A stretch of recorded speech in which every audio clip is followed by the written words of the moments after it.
अमीर और गरीब को समानता का अधिकार मिले और समाज के अंतिम पायदान के व्यक्ति को आगे लाने का सपना बाबा साहब ने देखा था। ये बातें क्षेत्रीय विधायक डॉक्टर मनोज कुमार पांडे ने अंबेडकर जयंती के अवसर पर आयोजित एक कार्यक्रम में कही। मंगलवार को संविधान निर्माता डॉक्टर भीमराव अंबेडकर की जयंती पर क्षेत्र में विभिन्न स्थानों पर कार्यक्रम आयोजित किए।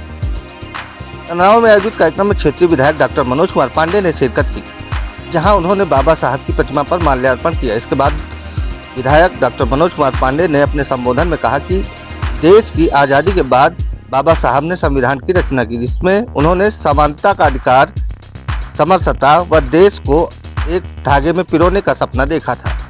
अमीर और गरीब को एक पायदान पर लाने की बात कही थी। देखिए, आज भारत के संविधान निर्माता बाबा साहब भीमराव अंबेडकर जी की जयंती पर ऊंचाहार की इस कंदरावा में एक विशाल कार्यक्रम रखा गया था, जिसमें आप देख रहे हैं हजारों की संख्या में बाबा साहब को मानने वाले लोगों ने और जिन्हें भारत के संविधान पर विश्वास है, वो सब यहाँ आए थे और सब ने मिलजुल करके बाबा साहब भीमराव अंबेडकर की जयंती इस कार्यक्रम में हिस्सा लिया।